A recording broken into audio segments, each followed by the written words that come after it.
Welcome to the Tarryn Reeves Show, where your journey to empowerment takes center stage. I'm your host, Tarryn Reeves, best-selling author and publishing expert. Together, we'll dive into the hearts and minds of visionaries, disruptors, and trailblazing leaders to explore the most compelling and thought-provoking ideas in life, business, and marketing. Let's inspire, impact, and ignite. This is the Tarryn Reeves Show. Alrighty, here we are again for another episode of the Tarryn Reeves Show, and today I'm joined by Hyein Yoon, who is a globally recognized marketing expert, and she is the founder of HY Marketing, a top agency specializing in social media strategy and Facebook advertising. Her journey began with a first prize win for a Book Street promotion in South Korea, and she has since worked with global giants like Google and Facebook, honing her expertise in SEO and social media.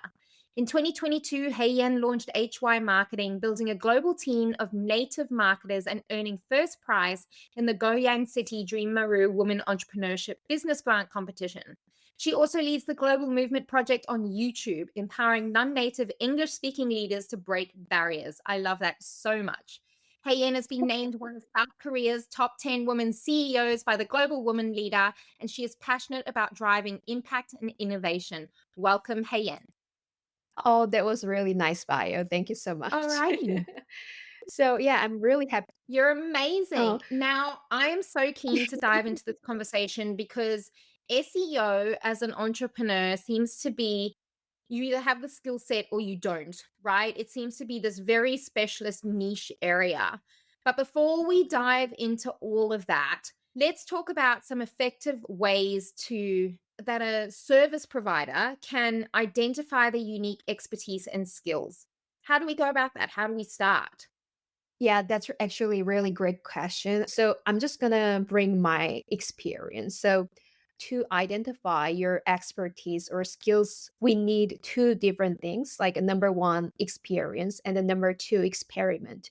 Actually, my major was not marketing, and then my major was Okay. dental hygiene. Yeah. And then I worked over probably 5 years as a dental hygienist back then. But when I was in high school as a high schooler, my dream was to become like a account executive in some advertising company. So the dream was in my mind like continuously, but then out of nowhere, like I really felt empty and then also bored about being dental hygienist at the time. So I just looked at all of the like a project randomly, and then I found one really stood out to me, which was this like a book strip promotion. And then I don't need to actually send any certifications or marketing degrees. All I want is I can just apply to that one and then be a project team leader there. And then that's how I got involved in that competition. And then most of the time, actually, people doesn't believe my ability to do market some product or services there. And then it was the project about promoting unknown place from online to offline or even offline to offline. And then at that time, I utilized the online marketing, the power of blogs post, and also social media. And then also I created thousands of bookmarks at the same time. And then that's how I was able to convert 25% just totally organically. And then I got the first award in marketing for sure. Competition was to take a business and market it, basically. Is that right? It was more about the competition is from the government project. Yeah, yeah. And then I was able to just apply to that one. So the competition was about more of a governmental basis. And then they actually don't have to have any like a certifications or marketing degrees. And then it was just promoting some specific unknown place. Yeah, the Okay. offline place. Yeah. And then it was more about with bookstores there. But they wanted to actually bring the citizens there because they want to encourage people to read more books. Yeah, utilizing that like book street. Yeah. Very cool. Okay. And so I'd be curious to have your opinion about how can a business understand what makes them unique, what we call obviously a USP, unique selling proposition that makes them stand out from the competition, because that's what you obviously did with this bookstore and you helped bring them into visibility. How can a business Right, craft their right. So USP in order to stand out? So to find out like a USP, the unique selling point, yeah, for sure, is that Actually, this is idea from one of the consultants I met recently, and then I think this is really explaining clearly. So there is a four factors that you need to consider, especially if you are a service provider. And then later we can talk about more about product services for sure. But Mhm. I'm just talk about expertise skills for your USP. So number one is you have to find out what you like. And then number two, you have to consider what you are great at. And then number three, there should be a market needs. And then there, number four, it should bring money. People should buy the thing that you present your ideas, right? So if you can think about the mix of Yeah. these four combination, you can find that your USP. For me, although like I can actually present my ideas, just marketing service provider or just freelance marketer or even just marketing agency owner, I chose like 90-day social media launch specialist because I know that my what you like is my marketing social media and then Facebook ads, those performance marketing, and also what you're great at also that part like performance marketing. And then the money and then the market needs is coming from when people want to go to like a South Korea or Japan or even new market with their successful product or service. That's like a thing they actually came to me, oh, you should help me. So that's why like I brought this idea, like a 90-day social media launch specialist is quite long. But anyway, that's how you can actually find that your Yeah. USP. For the product or services to find that the USP, it's more advanced way than actually finding your expertise or skills actually. So there are lots of things that you need to consider. First of all, like you need to do like for sure computer research, and then you need to do like a social listening. So this is not like a one-time project for sure. And then there should be A/B testing through even your advertising or even social media content.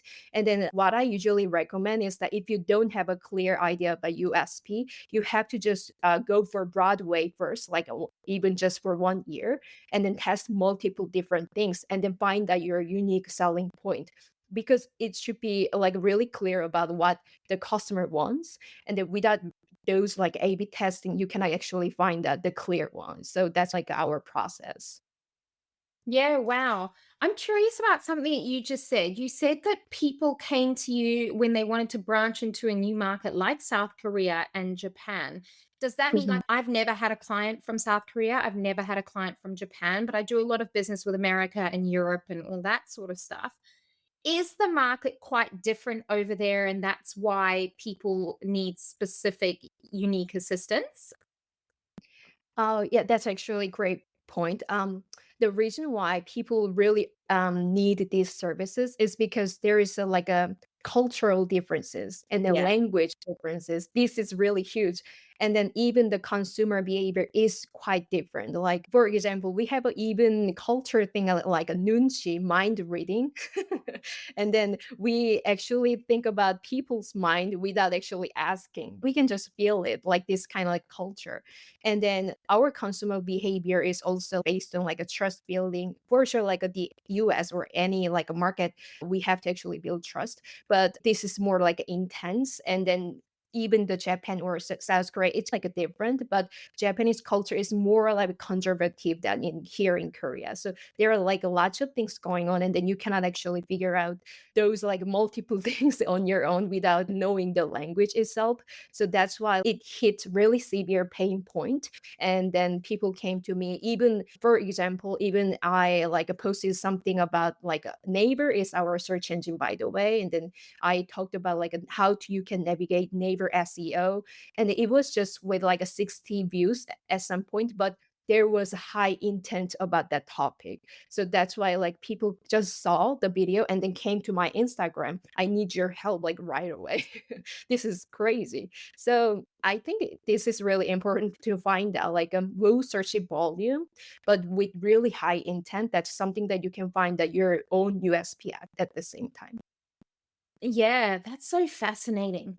All right, let's talk pain points because obviously as entrepreneurs pain points are huge and I hate the word pain points but it is. Like you're not in if you're not in pain, if a human being is not in pain in whether it's emotional, physical, spiritual, psychological, then they don't move, they don't act because our ego likes to keep us super comfortable, right?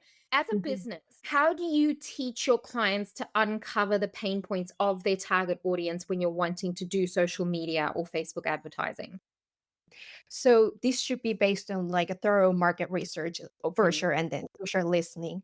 But we have to actually go for the huge desire, untapped desire, and also get the pain points. But it should be based on like their needs for sure. And then I usually follow the Maslow's the hierarchy of needs for sure. This is like a Yeah. pretty based, and then there is like four or five different things going on. But the bottom is related to survival, and then if we can actually tap into like the survival level, like this is really extremely important. And as an example, for my case, I was able to tap into survival level, like because you don't know language and Mm. then you don't know like a nature of the neighbor SEO or even our culture. So those kind of like a survival mode. And then there is another level like a safety and security. And then if you can also tap into that one, for example, in my case, if you want to go to South Korea or Japan, you want to actually make sure that you get the success at the same time, the revenue or sales, but without any help from me or similar marketing expert from that zone, you cannot actually tap into that success. So this kind of like a related at the same time. So survival mode or security safety. So I usually follow more the bottom of the needs, not the like a high level at the same time. Yeah, interesting. Yeah, Maslow's hierarchy of needs is pretty much everywhere for the human existence, not just in business. So it's a good point just to remember that. So, can you share with us some specific strategies or examples that you have used for creating content that does provide solutions and builds trust? Because you've mentioned that both in Korea and Japan, you need a higher level of trust. Obviously, trust is needed all over the world for buying, but in some cultures it's needed more than others. Can you share some examples? Sure. Yeah. First things first, I'm just gonna go for the how to we can actually build the content topics first, because Mhm. this is like core strategy, right? And then like a second of all, we can talk about the more tips for those like a market. Okay.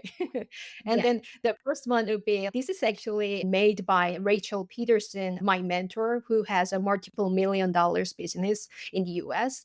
And then what she actually taught about, you have to find that your the core level like expertise or skills, just one keyword, like this should be like a macro level, and then there is a micro level, this is with sub keywords, and then you can find that this with just Google or even GPT or through Facebook groups, social media, like something like that. This is what we call like content pillars from the expertise or your skills, and then there should be like a content topic, something like that. Like you can even build like a monthly basis a calendar or a content calendar just for the whole year. So I usually follow the like this one main keyword, and then you find like 6 to 12 content pillars there, and then number three the content topics, like this kind of like a 3 steps. And Yeah. based on this core thing, and then this should be involving like a whole 1 week or 2 weeks by like a thorough market research and social listening for sure. After that strategy, I usually follow or search for those focused group. For example, in my client, like recently, this is actually from Australia, and then they have a really success record in like a Costco Taiwan, and then they built their business since like 1993, and but they didn't have any like a success record or Japan or and Korea, and then it was their first approach. So what we did was to find out the focus group, which is the Costco members, right? So we deep into digging into the influencer marketing in Instagram and Mm. Facebook. And even we have a neighbor, the search engine, right? And then we have an additional group, Mhm. base group. It's different from like a base group, but it's similar. So I'm just gonna say base group in neighbor. And then there is a specific target, like a group there. So that's why we hired the influencer here and there. This is focus group, and then hit the more content marketing there through just organically. And if you can actually put more money to like run the advertising for sure, this could be like having a rolling effect at the same Mhm. time. So yeah, building the core strategy here, and then find out the focus group, and then incorporating social media and then influencer marketing is the key. But if you are from a service business, not a branch, you should also incorporate SEO for sure in your content. Yeah, Definitely. Now let's talk SEO, search engine optimization. Like I said, it can be so overwhelming. It seems to be this very unique skill set that people have. How can people incorporate SEO into their content strategy? Is it possible? Because I mean, I don't know anything about SEO. I employ people for SEO, right? For my business. Does SEO filter across to social media? If so, like what does that look like? How can we do a content strategy with SEO that drives meaningful decisions, leads to revenue and more leads?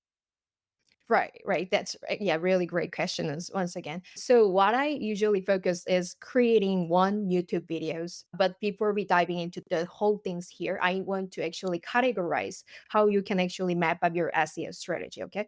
So there is a YouTube and then TikTok and then Instagram, Facebook, maybe not really counting as SEO like a effect, Okay. but YouTube, TikTok is for sure is really great strategy for building SEO.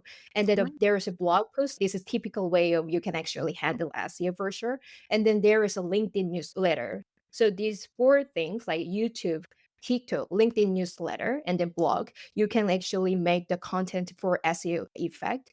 But what I usually recommend is creating the one YouTube video for sure. And then I'm not sure you're familiar with this tool like a Descript. This is like AI based the tool that you can script. Yeah, actually I fill use that. every and you can do everything there. Even you can create the short form videos for sure. So what I recommend is like creating just one YouTube video, like by utilizing your main like topics from what I call like the content strategy, the content pillars. And then you can have all the script there. And then even you can just play around the AI generate things there. Like you can create short form videos. And then when you actually repurpose that just one YouTube video to a LinkedIn newsletter, even blog post, or even short form text like Facebook or Thread, or even short form videos like TikTok and then YouTube search, Instagram, Facebook. This is like a 8x effect, right? Yeah. And then what I really recommend is like YouTube is the power key for service provider. I really believe that because these really helped me to hitting the great revenue and sales. And even I don't work really lots of times. This is just staying there. I can just get leads right away. It's just consistently like I can get the leads there. So if Yes. you are a service provider, you should incorporate LinkedIn newsletter, like the YouTube, the SEO content basis, like the word things, what I said that. And then if you are a brand, for sure, you need to actually continuously persuade this is great product or yeah, something like a TikTok, Instagram. This is a little bit different approach. Yeah. Yeah. Interesting. Let's talk practicalities then. Let's give our listeners and viewers something practical to take away from this episode. If I know nothing about SEO and I want to start utilizing my own SEO content strategy, how would I go about finding my SEO keywords? So So actually, there's a actually, lot of great tools out there, right? that's good news. Yeah, that's good news. And then the BDIQ and then GPT has a great ability to find that your SEO keywords or even titles or even like description. But I don't recommend going to the descript feature. I don't know why they are not really optimizing the SEO part that one, but I really recommend the BDIQ and then GPT. So what I usually go through is that, for example, you have a specific topics, for example, like Instagram marketing 101, okay, let's say. And then I have this title, and then I'm gonna go to YouTube just directly and then search for the competitors like titles at the same time. And then what I look at is about like comparing between the total number of subscribers and then the total view. And then if the total view is really a 10x than like the subscribers numbers, this has a great potential about like getting more effect about for my videos. Because obviously I don't have many subscribers, but I get actually quality leads every week. This is Mhm. not a joke, okay? So just go for YouTube search and then just you find the competitors like a list there, and then you gather maybe three different titles from those like research, and then you can ask GPT what do you think about my title based on my script from this script. You can copy that script and then suggest my title based on these three different competitors titles. You can just ask about it, and then finally you have like three different options, And then finally you go to YouTube, okay? And you're gonna turn on the Chrome extension, yeah, from vidIQ. And then Yeah. there is a score audit. When you just put your title there, you can see this is like over 80 score or 90 score or something like that. And then I usually go for over 80 score. And then even you can get more suggestions based on the AI thing. So this is how you can actually optimize your YouTube title for sure.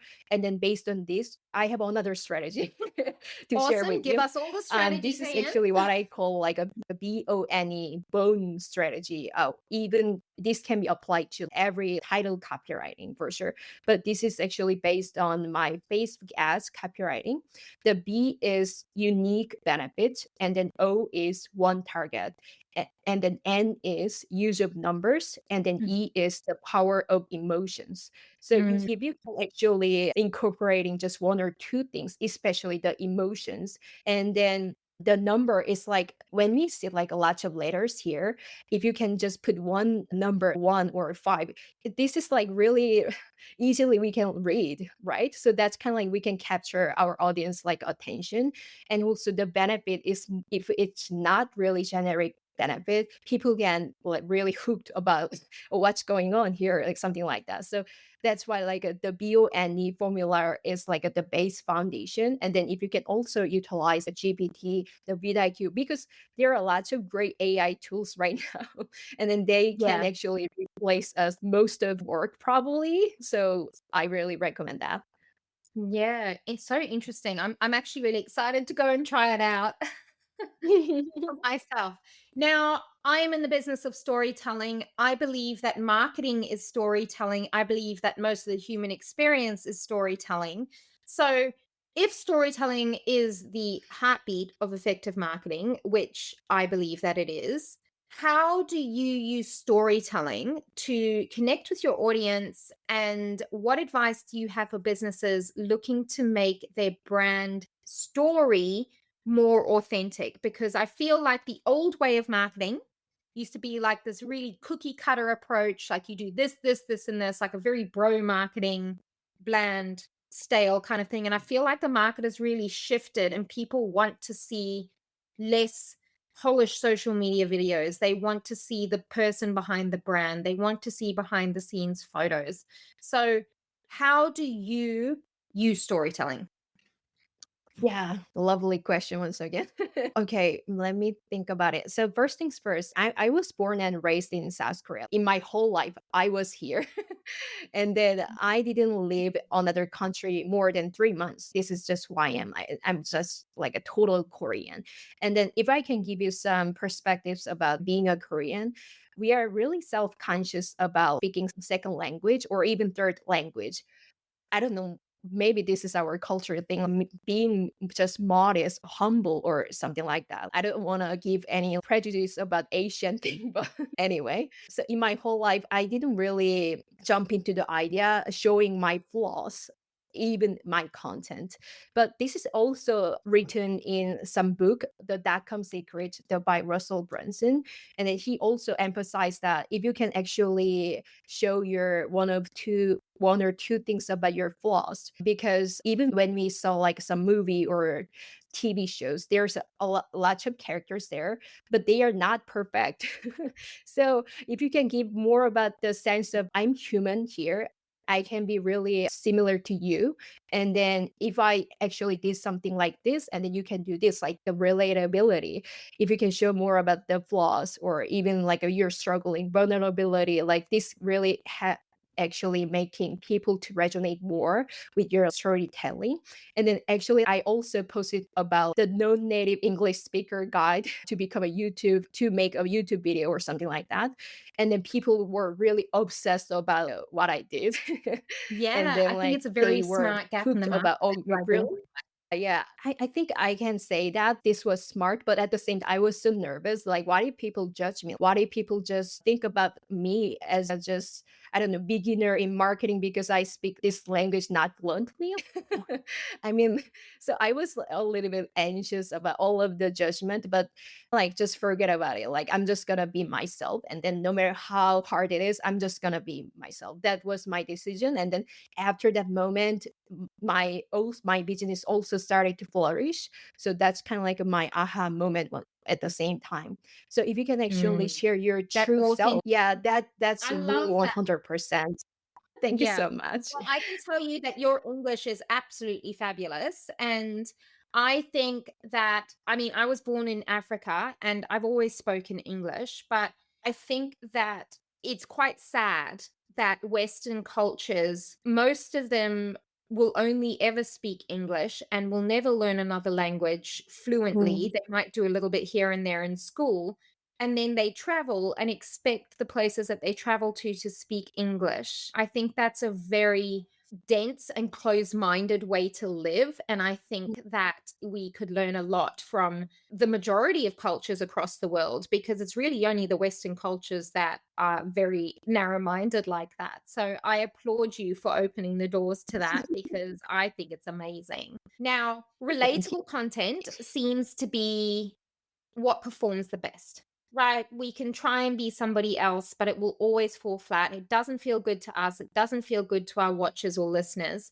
So, how can somebody create content that resonates deeply with their audience, particularly in markets where they are still building familiarity or trust, like a foreign markets, for example? If I wanted to be authentically me and I wanted to break into the South Korean market and I swear a lot, I am quite out there, that's me being authentically me. How do you navigate those waters? Yeah. So what I would usually recommend, for sure, like as a marketer, we all know about the market research, right? The Mhm, social listening. And then I actually don't like the term for like a localization because mm, it seems like you have a product or service there. Okay, I'm gonna just wash it a little bit like for localization and just for language change, a little bit of like certain look, and then here you go. So this is, I don't think so. If you're actually tapping into the new market, you are just being a startup. Like if you don't have, even though you have a lot of success record in another country, this is just totally new business.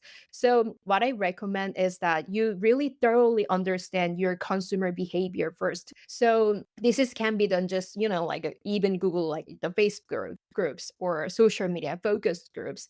And then if you cannot do that on your own because of the language thing, you have to actually meet the local business partner, especially like in South Korea or Japan or other countries.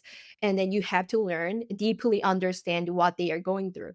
And then when I actually got some leads or even like a request about work from educational company, they were doing like IELTS English like a mentoring system, and then they wanted to tap into Korea first, but they were not really 100% committed in this situation. And then mm, I talked to them, if you don't really commit to this like a marketing, you are not going to be really successful, because South Korea or even Japan, in any other country, is really competitive. You have to be 100% in there, not about just about like a localization. It's more about you being just startup there and then starting from scratch. So I think mm, this is more about mindset, not just think about, okay, I'm just going to change the language here, the product here.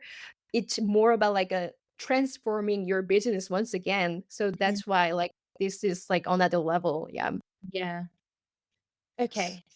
Now, let's talk SEO and authenticity, right? Because oftentimes my SEO team will come back to me and they'll be like, you have to use these words in this blog post, or you have to use these words in this YouTube video. And I'll be like, but I don't speak like that. And so when I try Mm. to use the SEO words, sometimes it can feel inauthentic. How do you kind of bridge that gap effectively? I think this is just the kind of like a system where you find that your content topics based on your content pillars and or even your expertise here, and then this should be your core message. I Mm, don't think you have to go for your SEO keywords first. You should be going for more about your content topics that resonate with your audience first. mm, This is the first one. And then after, you're going to pick some little bit of SEO keywords because without your like understanding your audience, you cannot actually making people to buy something or even like bringing more leads. So the topics is the first. And then later that you're going to just incorporate the AI tools or even the SEO keywords. So SEO should be the second part. yeah.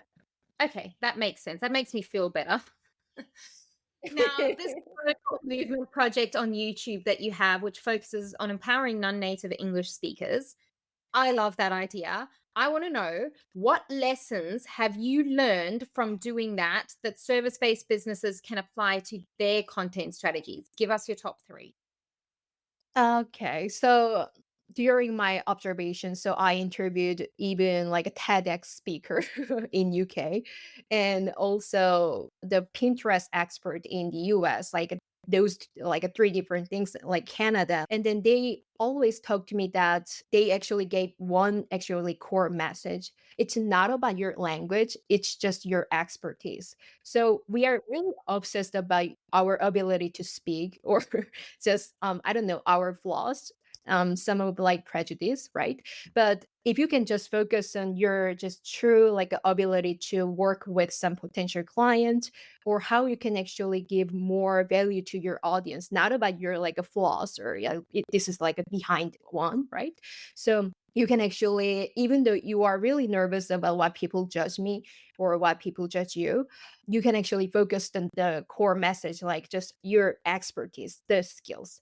So just language is more about conversation. And then I don't think if you are just, let's say, if you are just beginner in, I don't know, like a Korean or Japanese, and then you're trying to say something different, like something like that. I understand that it's really hard for you to present your ideas, but at least you're trying to connect with your audience. And then also maybe some people who just speak Korean or Japanese, and then they actually heard from you like some certain like words, let's say hi or whatever, they can actually feel more connected with you because language is the power. And then also in ability about like in languages, this is not actually disadvantages. It's more about we have a multiple superpower as a point because for me, I can speak Korean, Japanese, and English. This is three multiple things I can actually present my ideas. That's my superpower. So the three different levels of lesson I can say, the language is the power, like your superpower, like a three multiple languages, or even four if you have any.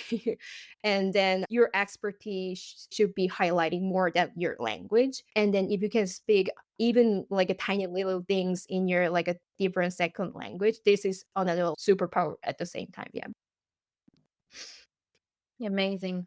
All right. So, what emerging trends or tools? I know that we've already talked about AI, which is everywhere at the moment, but what emerging trends or tools do you think service based businesses should leverage to stay ahead in 2025? Oh, okay. Let me think about it.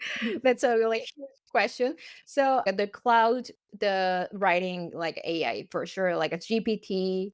But I think in 2025, if you can actually strategize your automation system, I think Mm, that would be great. Like a GPT or even the cloud, the writing system, and then plus the automation system, because I'm gonna learn that one too in 2025.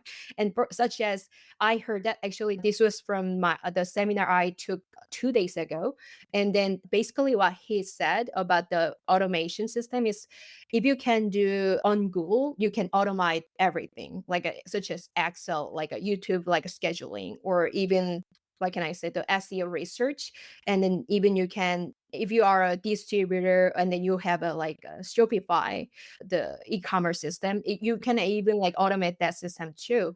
So I think the AI automation kind of like a key, but I know some of the tools that you can utilize the make.com, like those like automation system. But I'm just gonna learn the coding and then automate that like at the part at the same time so that we can actually make more profit, you know? yeah, free up our time, make more money, serve more people. Yeah, Mm. beautiful. Now, Hyein, I have learned lots about SEO in this chat. But what I want to know now is we have a tradition on this podcast called the book drop. I own a publishing company. I'm all about the books.